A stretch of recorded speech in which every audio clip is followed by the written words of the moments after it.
फिर मैं बात कर लेता हूँ केपलर लॉ के बारे में, है ना। देखिए, न्यूटन ने जो भी काम किया था ना, ये कोपरनिकस, केपलर, गैलीलियो, इन सब के वर्क को उन्होंने कंबाइन किया था, इकट्ठा किया था, और फिर लॉ ऑफ ग्रेविटी उन्होंने डिराइव किया। थर्ड यूज आएंगे, थर्ड लॉ पर आएंगे। सबसे बात है कि फर्स्ट लॉ केपलर ने ऐसा क्या दिया था। तो केपलर ने बताया था सबसे पहले कि all the planetary bodies, voice is lagging, okay, समझ नहीं आ रहा है, आज रहा है, अब हम क्या करें बताइए। बिहार में ये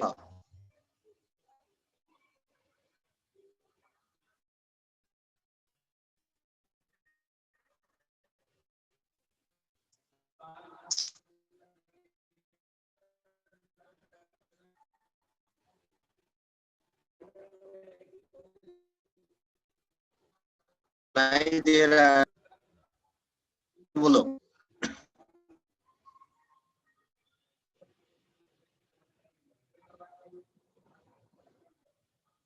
कट रहा है, ओके, ठीक है, ये तो दिख रहा है ना, ये दिख रहा है ना, now clear.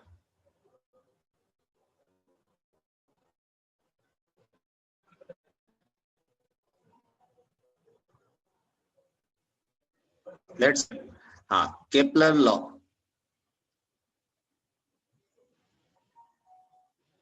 Kepler law, Kepler 3 law दिए थे, क्लियर है अभी। पहला लॉ,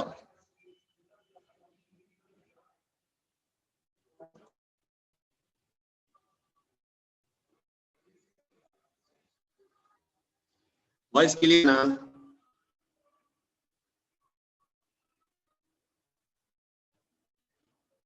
हेलो, यस सर, भी ठीक है ना, कोई दिक्कत नहीं है ना।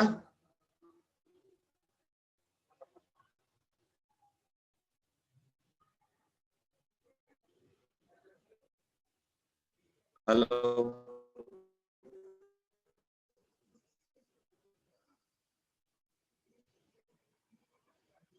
ओके, चलिए। सो केपलर के फर्स्ट लॉ के बारे में बात करते हैं। केपलर ने 3 लॉ दिए, इसमें से फेमस जो फर्स्ट लॉ था वो ये था कि all planetary bodies moves on a orbital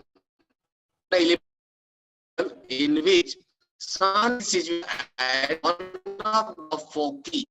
ellipse के बारे में थोड़ा सा मैं आपको शॉर्ट में इंफॉर्मेशन दे दूं। देखो, इलिप्टिकल पाथ आपको सबको पता होगा कि ये ऐसा होता है, सर्कुलर नहीं होता है ना। और इसके 2 एक्सिस, एक मेजर और एक होता है माइनर। ये होता है, इसको हम लोग बोलते हैं माइनर एक्सिस, और ये जो होता है इसको हम लोग बोलते हैं मेजर एक्सिस। और ये जो यहाँ पर 2 फोकस होता है, जैसे सर्कल होता है, एंटर होता है, एक ही में इलिप्स में 2 होता है ना। तो इसको हम लोग बोलते हैं फोकस F1 और ये F2। तो जो केपलर है वो है जो जितने भी है प्लैनेटरी बॉडी इस इलिप्टिक पाथ पर मूव करते हैं, इस इलिप्टिकल पाथ पर मूव है, और सन है वो इन्हीं किसी फोकस पर स्पेक्टेड होता है, वो F1 है, आइदर F पर है। सर आपका आवाज बहुत ज्यादा वापस से लैग, तुम लोग बहुत अच्छा।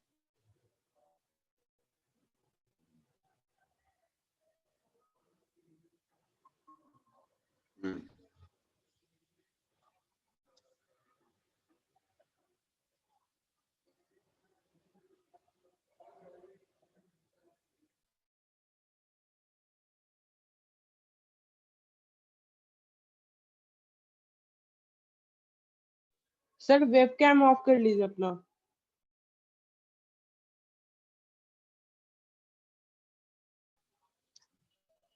अभी ठीक है क्या? नो सर, अपना वेबकैम ऑफ कर लीजिए, शायद थोड़ा अच्छा हो जाए। कर लिया, अभी दिख रहा है? यस सर, अब अच्छे से आ रहा है।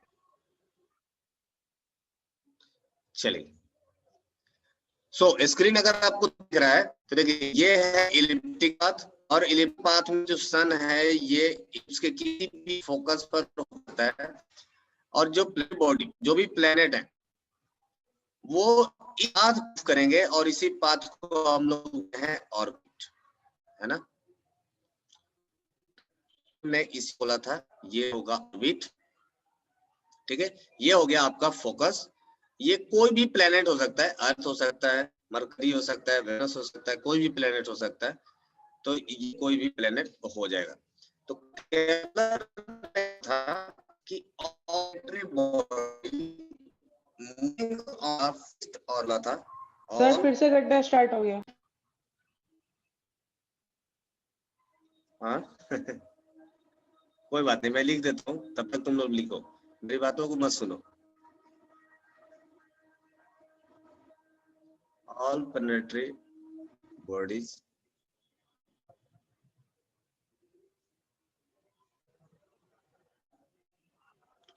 भयानक प्रॉब्लम है यह सागर में, बहुत भयानक है। नुकसान फिक्स्ड ऑर्बिट, तुम लोग टाइमिंग ही करवा तुम लोग को बात करके। ये टाइम है ना, ये पबजी खेल टाइम। सर पबजी बैन है इंडिया में। ऑर्बिट पर जिनमें डाउनलोड है उनका तो चल रहा है ना। सर अभी सर्वर बंद कर दिया, जो कंटिन्यूअसली पबजी खेल बैन रहा उनके है लिए है ना। स्टार्टिंग में। सर जो कंटिन्यूअसली खेल रहा है उसका ही सिर्फ चल रहा है, मतलब अगर आप एक भी दिन स्किप करेंगे तो आपका सर्वर डाउन हो जाएगा। तुम्हें जो लगता है कि जो खेल रहे हैं उन्होंने डिलीट किए होंगे, सर 90% ने डिलीट खेलने कर वाले दिया आज है। भी खेल रहे हैं। यस सर्वर हाँ 90% डिलीट कर दिया। ये तो अच्छी बात है। ऊपर से आज इलेक्शन का रिजल्ट है, अभी तक घोषित नहीं हुआ है, सब लोग बिजी हैं। कोई बात नहीं, ये समझ में आ जा रहा है, तुम लोग को सुनाई दे रहा है, बाकी जैसे पढ़ा है तुम लोग को सुनाई नहीं दे रहा है। हाँ? सर आप बीच बीच ये में दिख थोड़ा रहा है थोड़ा ना? देर में बोल रहे हैं तब अच्छे से आ रहा है, आप लगातार बोल रहे हैं तो कट जा रहा है। आ रही है इसकी। चलो धीरे धीरे बोलता हूँ। हाँ? Yes sir. ठीक है। All battery body moves on as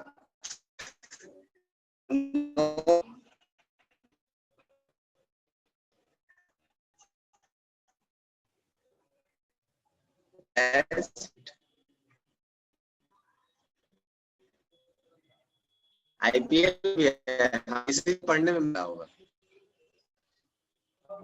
है ना?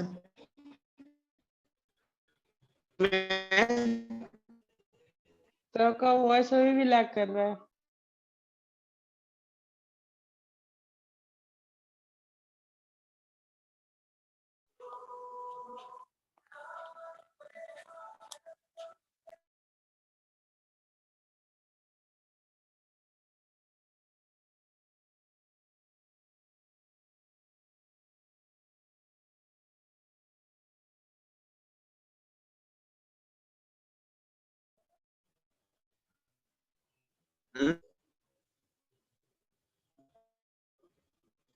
बीच में है,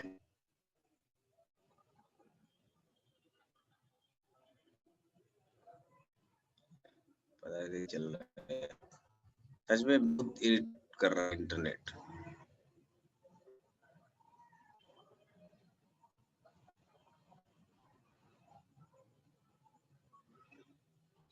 तुम लोग तो नहीं कर रहे हो।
Ayush, I am trying.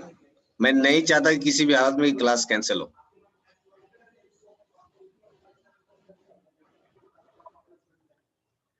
क्या मेरा वॉइस क्लियर है सबको? Yes sir. अभी ठीक है ना? देखा, यस सर, अभी तो ठीक है, अभी आगे का ठीक नहीं चलेगा। पता। हाँ, क्योंकि तुम लोग होस्ट थे ना, को होस्ट एंड को, इस वजह से शायद दिक्कत हो रही थी। अभी उनको मैंने हटा दिया, ठीक चलता है। So once I let's with Kepler, है ना? सर अभी ब्रेक कर रहा है हो गया, सर। और दिखा होगा। क्या बात कर रहे हो? केप्लर्स लॉ, ठीक है ना आयुष? अभी चलिए, Yes, उसमें sir. से point 1, all planetary bodies moves on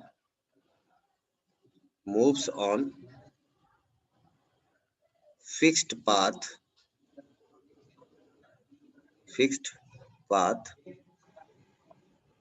called as orbit,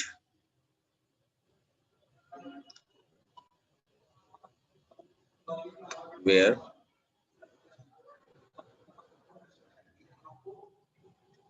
Sun is situated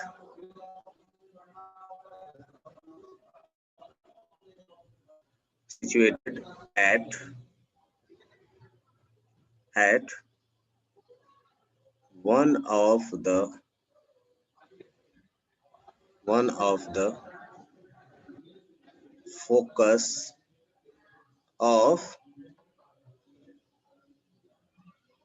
one of the focus of that elliptical path.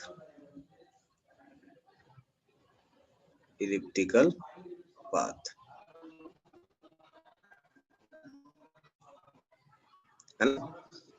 तो ये था केपलर का फर्स्ट लॉ।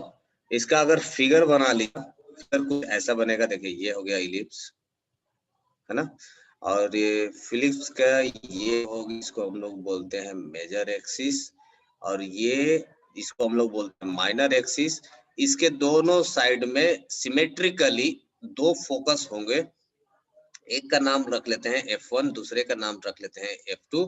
तो as per Kepler's first law उन्होंने क्या बोला था कि जितने भी प्लेनेट होंगे, ये प्लेनेट सब के सब एक फिक्स्ड पाथ पर मूव करते हैं, और ये पाथ इलिप्टिकल शेप का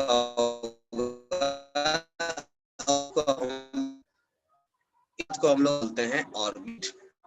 इस पाथ को हम लोग बोलते हैं ऑर्बिट, है ना? और जो सन होगा, इनसे किसी एक फोकस पर सिलेक्टेड, तो मान लीजिए कि वो F1 पर है, तो ये सन का पोजीशन हो गया, ये प्लैनेट का पोजीशन हो गया। Let's name it as a planet. कोई भी ये प्लैनेट हो सकता है, आइदर अर्थ, वेनस, ठीक है? And this is the line joining between the earth and the sun, या बोल सकते हो किसी भी प्लैनेट के बीच में लाइन ज्वाइन किया गया, ये, ठीक है? तो केपलर फर्स्ट सिंपल हो दिया। सभी प्लैनेट एक फिक्स्ड पाथ पर मूव करते हैं, और उस पाथ को हम और जो होता है इलिप्टिकल इन शेप होता है, जहां पर सिचुएटेड है one of the focus of that elliptical path. Correct? ये था उनका लॉ नंबर 1। क्लियर है ना? सबको दिख रहा है ना? समझ में आ रहा है ना? ओके। सेकंड जो लॉ था उनका केपलर का, वो ये था कि जो सन है और जो प्लेनेट है, इनको जोड़ने वाला लाइन है, ये इक्वल टाइम इंटरवल में इक्वल एरिया स्वेप करता है। ये मैंने क्या बोल दिया, है ना? वो ये है कि ये जो सन है और ये जो प्लेनेट है, इसके बीच में जो ये लाइन जो ज्वाइन कर, ये लाइन इक्वल टाइम में इक्वल एरिया स्वेप्ट करेगा। पहले तो हम लोग लिख लेते हैं कि इनका कहना क्या था। फिर हम लोग समझ, तो इनका जो सेकंड लॉ था वो ये था that line joining line sun and planet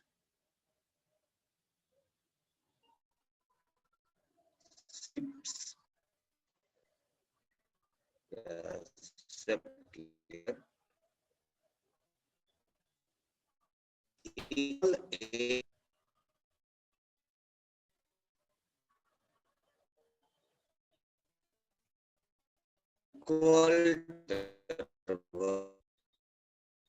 equal time interval.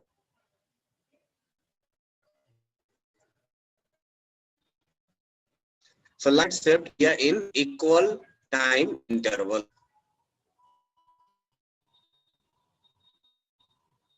Shubham बोल रहा हूँ, और कोई मैं समझा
हेलो,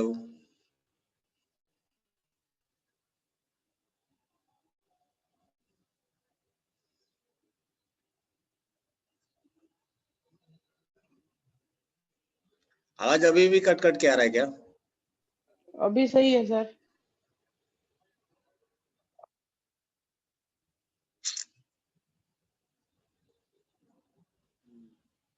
अभी ठीक है ना? चलिए यस सर। फटाफट सेकंड लॉ को समझ लेते हैं। देखिए, मान लीजिए कि ये हमारा हो गया इलिप्टिकल पाथ, है ना? ये हमारे पास हो गया इलिप्टिकल पाथ, और इलिप्टिकल का ये होगा मेजर एक्सिस, यहाँ पर हमारा सन है कहीं पे, this is the one of the focus, and let suppose कि यहाँ पर है कोई एक प्लेनेट। सो यहाँ से अगर मैं इस प्लेनेट के लाइन को ज्वाइन कर देते हैं तो इसी को हम लोग बोलेंगे line joining the sun and planet. अब मान लीजिए कुछ टाइम ये प्लेनेट यहाँ मूव करके कुछ इस पोजीशन पर आ जाता है ना? तो this will be the line joining the planet and the sun. ये जो एरिया है, ये एरिया है ना, एरिया है, मान लेते हैं इसका हम लोग नाम दे देते हैं A1, है ना? और यहाँ से यहाँ तक जाने में ना भी टाइम लगा, लेट सपोज दैट ये हो गया टाइम t, ठीक है? तो जो सन एंड प्लेनेट को जो लाइन ज्वाइन कर रहा है वो टाइम t में जितना भी एरिया स्वेप्ट किया, इसको मैंने बोल दिया ये होगा एरिया, मान लीजिए A1 के बराबर। अब बोल ये रहा है कि से जो केपलर का सेकंड लॉ है वो ये बता रहा है कि ये अगर टाइम इंटरवल फिक्स्ड है ना, अगर ये टाइम इंटरवल फिक्स्ड होगा तो जो अर्थ और अर्थ बोल रहे हैं, जो प्लैनेट और सन के बीच में जो भी लाइन ज्वाइन कर रहा है ये हमेशा इक्वल एरिया ही ट्रेवल करेगा। मान लीजिए कि ये पॉइंट हो गया, यहां से यहां तक को ट्रेवल करने में इसको फिर से टाइम लग रहा है t, देन ये जो एरिया है, let suppose name it as A2, ठीक है? सो ये area A1 will be equals to A2 होगा। कब? जब इन दोनों के बीच में टाइम इंटरवल टी होगा तब। नॉट ओनली दिस वन, मान लीजिए कि अगर कभी प्लेनेट यहाँ पर है और ये टी मिनट में या टी टाइम में यहाँ से मूव करके इस पोजीशन तक आ जाता है, then line joining the sun and the planet, area swept by this line, let's name it as area A3, तो ये A3 भी इनके बराबर ही होगा। क्या मेरी बात क्लियर है सबको? तो हमेशा line joining the sun and planet sweeps equal area in equal time interval, ऐसा केपलर का सेकंड लॉ बोलता है। क्या ये क्लियर है? अंशु, अनुष्का, आयुष, शिखर, शुभम, विनायक। सर तो इसमें सिर्फ टाइम सेम होना चाहिए, Okay, डिस्टेंस से शुभम। कोई मतलब नहीं है। डिस्टेंस से कोई मतलब नहीं है, टाइम सेम होना चाहिए। डिस्टेंस सेम हो जाएगा तो फिर एरिया सेम नहीं होगा ना। ये एरिया सेम इसीलिए हो रहा है क्योंकि ये फिक्स टाइम इंटरवल में देखो ये अलग अलग पोजीशन पर ये अलग अलग डिस्टेंस ट्रेवल करते हैं। जैसे ही ये देखो दूर जाएगा, दूर वाले पॉइंट पर इसका वेलोसिटी कम हो जाता है, जैसे ही ये सन के नजदीक आएगा इसका वेलोसिटी फास्ट हो जाता है। आई बात समझ में? Yes sir. इसलिए ये फिक्स टाइम इंटरवल में अलग अलग ये एंगल ट्रेवल करता है, इसलिए ये एरिया सब दोनों ही केस में बराबर हो जाता है। क्लियर है? Okay सिकन, clear. This is the second law and third law. यही थर्ड लॉ को न्यूटन ने इस्तेमाल किया था फॉर ग्रेविटेशनल डेरिवेशन। जो भी उन्होंने डेरिवेशन किया था फोर्स का, वो इसी लॉ को इस्तेमाल किया था। और वो ये लॉ क्या बोलता है कि जो टाइम पीरियड हम लोग किसको बोलते हैं?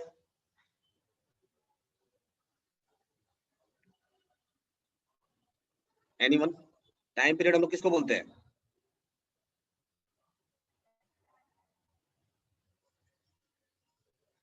शुभम, शिखर,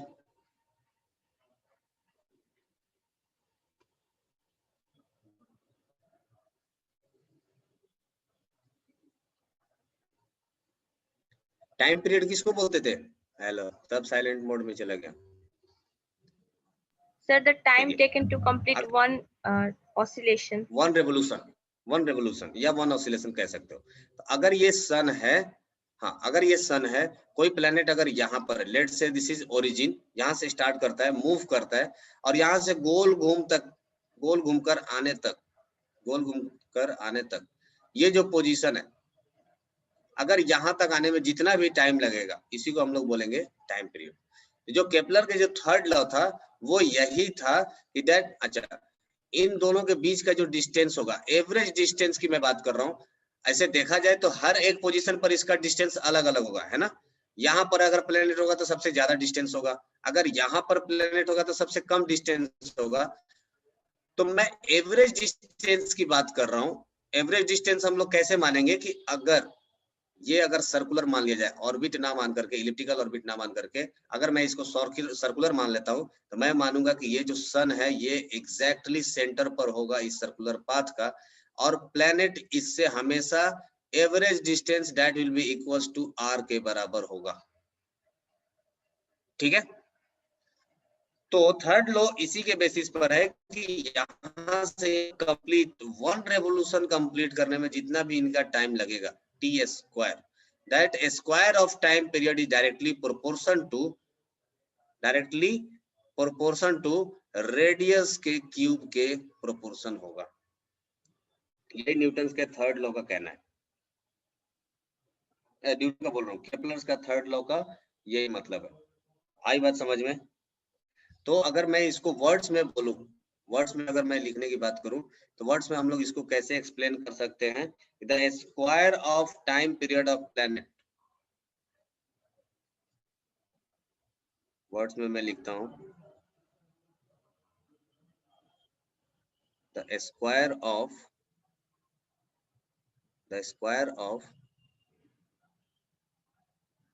time period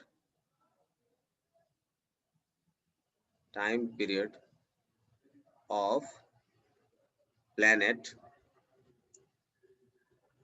is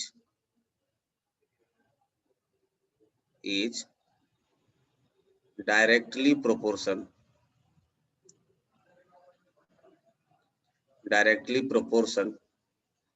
to cube of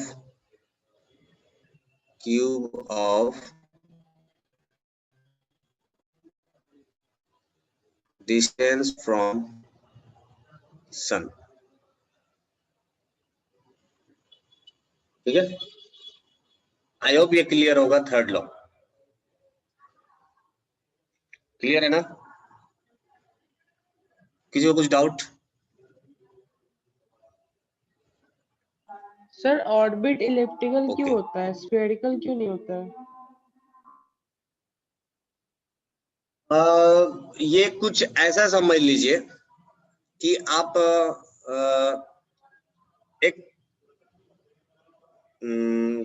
tight string जो होता है ना, जो मतलब इनएक्सपेंसिबल हो, जो आप बढ़ा घटा नहीं सकते हो, उसमें एक आप एक पत्थर को बांध दीजिए और उसको चारों तरफ गोल गोल घुमाइए, है ना? और एक रबर ले लीजिए जो कि एक्सपेंसिबल हो, वो एक्सपेंड कर सकता है और घट भी सकता है।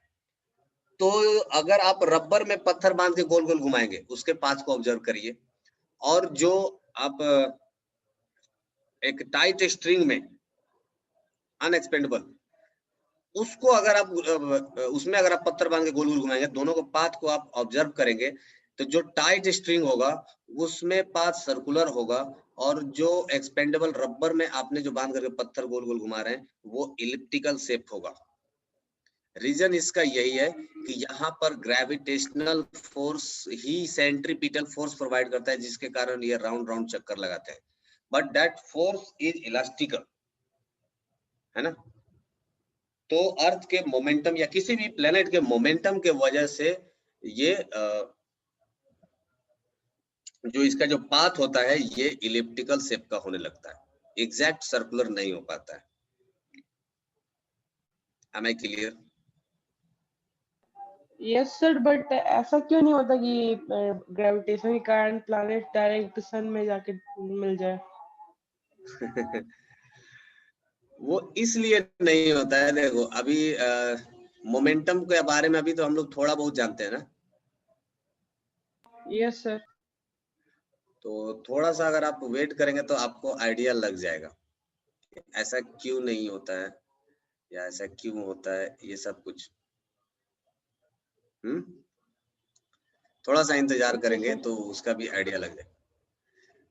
हाँ, बस ऐसा समझ लीजिए कि जैसे ही ये बिग बैंग थ्योरी, देखियो बेसिकली किसी ने तो देखा नहीं है कि यूनिवर्स बना कैसे है या यूनिवर्स में चल क्या रहा है, सब अपना अपना गेस करते हैं कि हाँ शायद ऐसा हुआ होगा या शायद वैसा हुआ होगा, इस तरह का ऐसा कुछ हुआ होगा, है ना?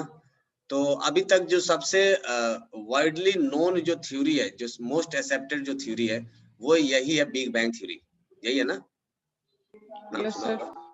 तो बिग बैंग थ्योरी में लोगों ने यही माना ना कि एक यूनिवर्स जो था एक बहुत बड़ा मास था, फिर ये बीच में से टूट गया, मतलब ब्लास्ट हो गया, हाँ, फिर ये पार्टिकल इधर मूव कर गया, ये पार्टिकल इधर मूव कर गया, फिर इसमें से भी ब्लास्ट हो गया, तो ये पार्टिकल कुछ इधर मूव कर गया, ये पार्टिकल कुछ इधर मूव कर गया, मतलब जैसे ही ये ब्लास्ट किया होगा इसमें से सारे पार्टिकल क्या करने लगे होंगे, मूव करने लगे होंगे, है ना?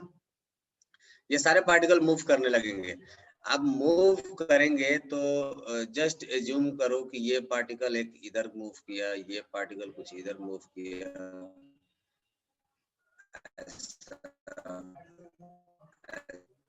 है ना? जब ब्लास्ट हुआ होगा तो बिग बैंग थ्योरी होगा। अब इसलिए ये मान लो कि आपका सोलर टोटल, अब ये ब्लास्ट करेगा तो ये भी कुछ पार्टिकल ऐसे निकले, मान लो ये अर्थ, ये वेनस निकला, मरकरी निकला, है ना? ऐसे बहुत सारे और सन, ठीक है? तो ये जो अब ऑलरेडी जो मोशन में आ चुका है, this will be trapped by the gravitational force of sun, ठीक है? तो फिर ये सब चक्कर लगाना स्टार्ट किए इसके, है ना? बस ऐसा समझ लो कि तुम यहाँ पर बैठे हो, है ना, तुम्हारे हाथ में कोई गाड़ी है जो कि यहाँ से स्ट्रेट वे में पार कर रहा है तुम्हारे आसपास में, और इसका जो डोर है ये आपके हाथों में है। हाँ, ये गाड़ी ऐसा स्ट्रेट घूमता हुआ तो आएगा जरूर। जब तक ये स्ट्रिंग रिंग टाइट ना हो जाए तब तक तो ये स्ट्रेट लाइन फॉलो करेगा। लेट्स सपोज दैट कि ये गाड़ी यहाँ पर है, और जैसे ही इसके बाद ये आगे का मोशन कंटिन्यू करेगा, ये स्ट्रिंग इसको पीछे की तरफ खींच लेगा ऐसा, और इसका मोशन जो होगा ये will start सर्कुलर पाथ। क्या ये पॉसिबल है? ऐसा होता है कभी? एक रस्सी ले लो और रस्सी में एक बॉल बांधो और बॉल को यहाँ से धक्का दीजिए, जब तक ये रिंग्स आएगा तो ये मोशन पर, बट जैसे ही रिंग टच हो जाएगा it will start moving on a circular. Is it clear? होता है क्या? किसने पूछा? हाँ अनुष्का, क्लियर सर, क्लियर। जबरदस्ती। हाँ, तो बस वह होता है, पर्सन होता है, ये स्ट्रिंग की जगह ग्रेविटेशनल फोर्स मान लीजिए। अब ये जो प्लेनेट जो होते हैं ये सन के ग्रेविटेशनल फोर्स में ट्रैप हो जाते हैं and it's start moving on a circular path, और वो सर्कुलर पाथ धीरे धीरे इलिप्टिकल पाथ में कन्वर्ट हो जाता है। चलिए ये टाइम पास, तो आप लोग और आगे आएंगे लैब में तो कंजर्वेशन ऑफ एटम थोड़ा और डिटेल तो आपको लग जाएगा ऐसा होता है। सर ऐसा भी तो हो सकता है कि हम लोग का डायमेंशन एक्सपैंड कर रहा हो, कोई ऐसा बिग बैंग ना हुआ हो, क्योंकि हम लोग को पता है कि गैलेक्सीज जो हमारे हैं वो लाइट के स्पीड से ज्यादा तेज से वो एक दूसरे से दूर जा रहे हैं, तो ऐसा पॉसिबल तो है नहीं, बट ये हो रहा है। तो ये भी हो सकता है ना कि क्या हमारे पास डायमेंशन एक्सपैंड कर रहे हो।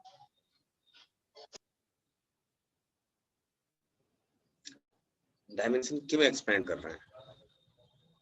देखो वो थोड़ा सा मैटर ही अलग है, इसके बारे में तुम लोग अभी मत सोचो, या अगर पढ़े हो तो सोचो, क्योंकि बहुत सारी चीजें जो आप नहीं जानते हो, ये सिर्फ आप उतना ही जानते हैं कि टाइम ट्रेवल कर सकते हैं, या टाइम के बारे में ये वो छोटी छोटी चीजों के बारे में इंफॉर्मेशन होता है, और फिर उसके ऊपर डाउट पूछने लगते हो। डायमेंशन, टाइम एक्सपेंड होता है, टाइम ट्रेवल करते हैं, या जो कुछ भी है। सो जब तक तुम लोग आगे पढ़ोगे नहीं तब तक इसके बारे में तुम लोग सोचो ही मत, सिर्फ अभी पढ़ो, है ना।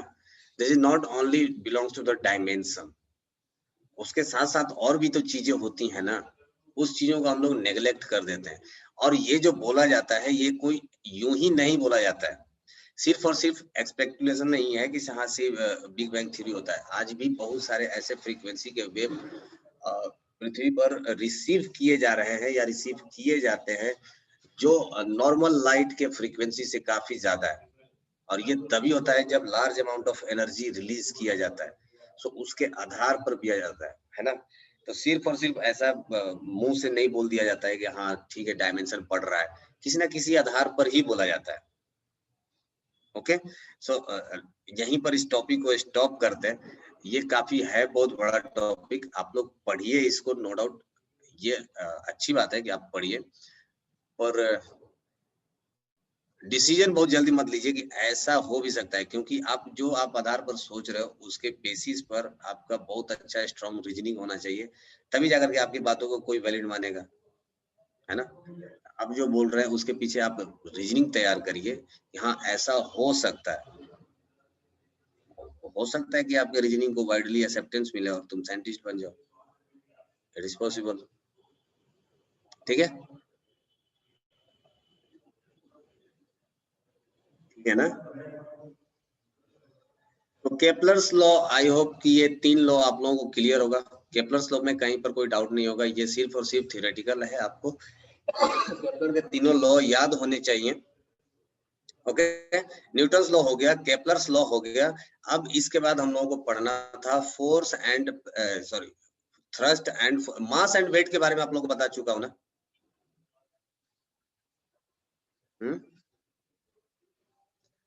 फ्री फॉल का कंडीशन मैंने बता रखा है, मास एंड वेट ये भी मैंने बता रखा है।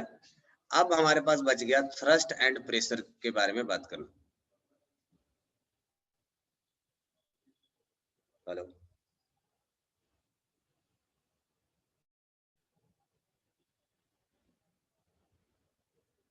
आयुष, क्या क्या नहीं जानते हो? मास एंड वेट के बारे में नहीं बताया क्या? कि फ्री फॉल के बारे में नहीं बताया? फ्री फॉल जानते हो ना?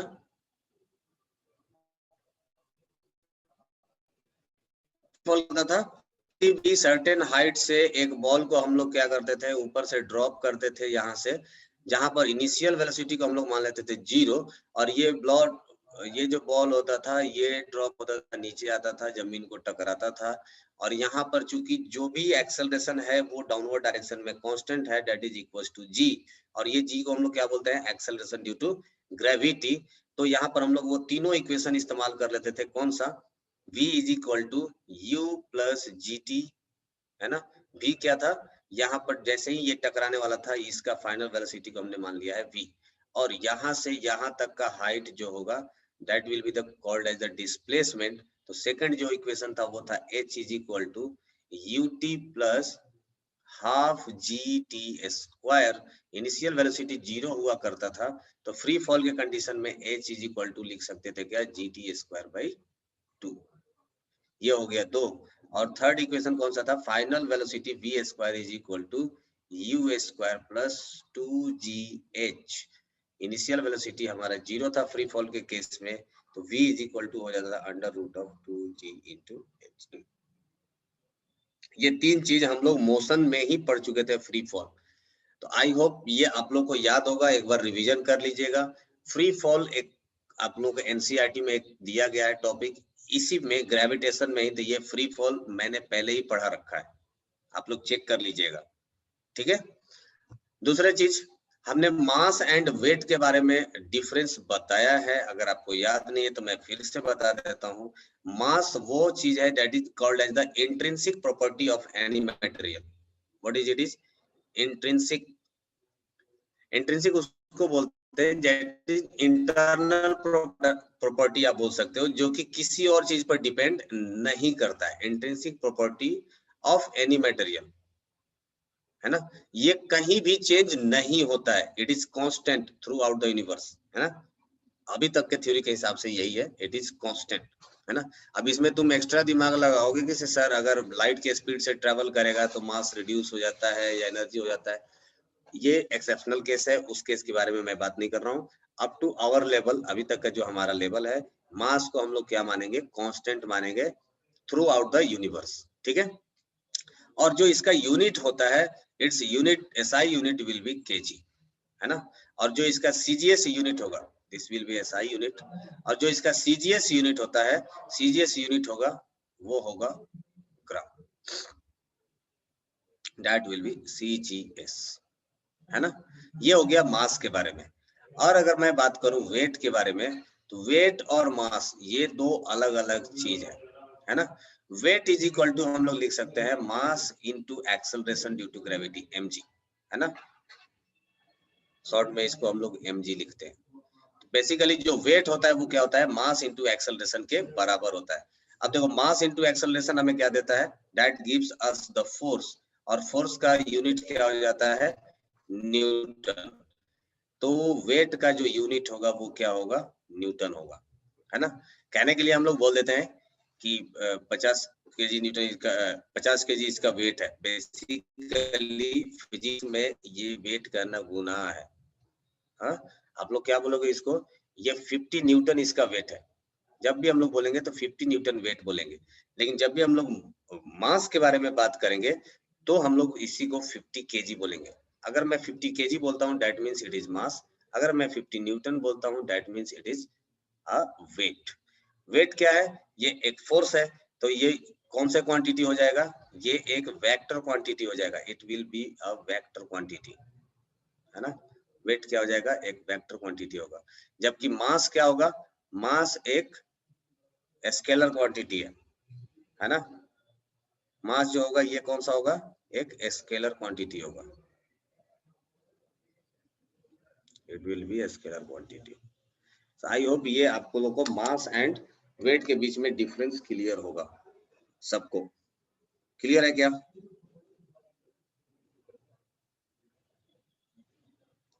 Hello,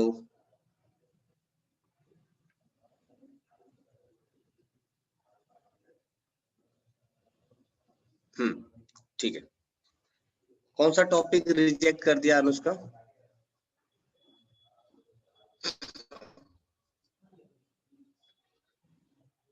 thrust and pressure. देखिए अनुष्का, हो सकता है सीबीएसई ने थ्रस्ट रिजेक्ट किया।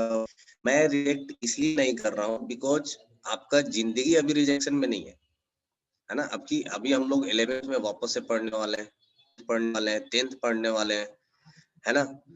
तो हो सकता है कि सीबीएसई ने इसको रिड्यूस कर, बट इसका जो यूज है यह बाद में होने वाला है, हम लोग इसको इग्नोर नहीं कर सकते, है ना।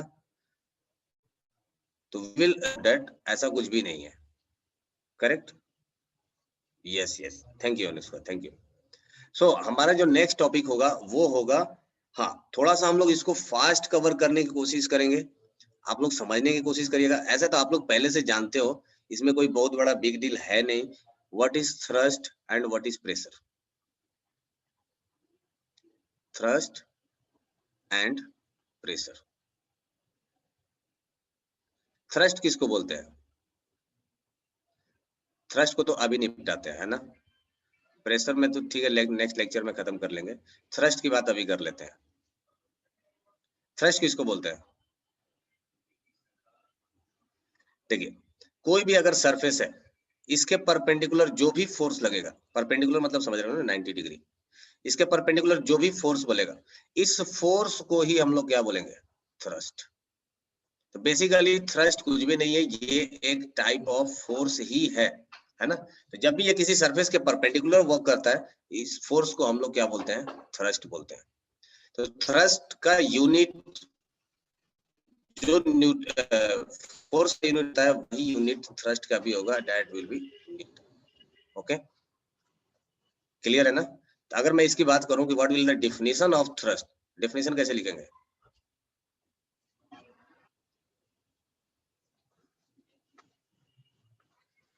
A force, when force acting perpendicular to a surface, then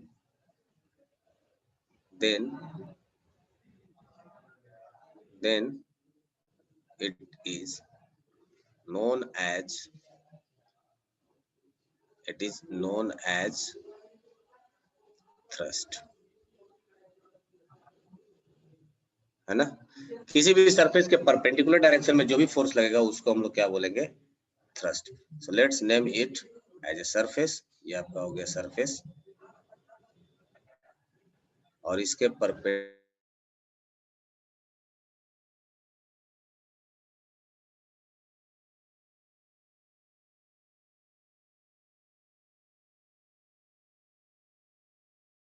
कौन सा सेक्शन है?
क्लास एंड हो गया है क्या?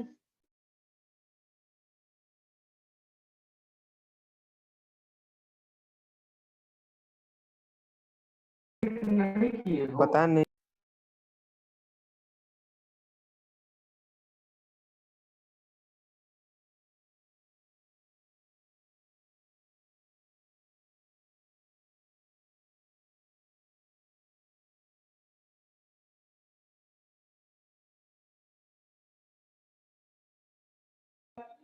वेट मैं देख रहा हूँ।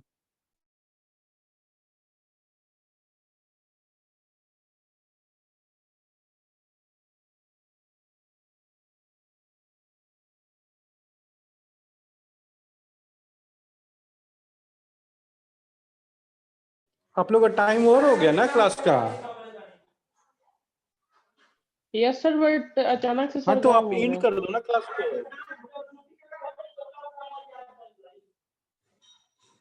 होस्ट कौन बना हुआ है? अनुष्का, आप एंड कर दो क्लास को। Okay, sir.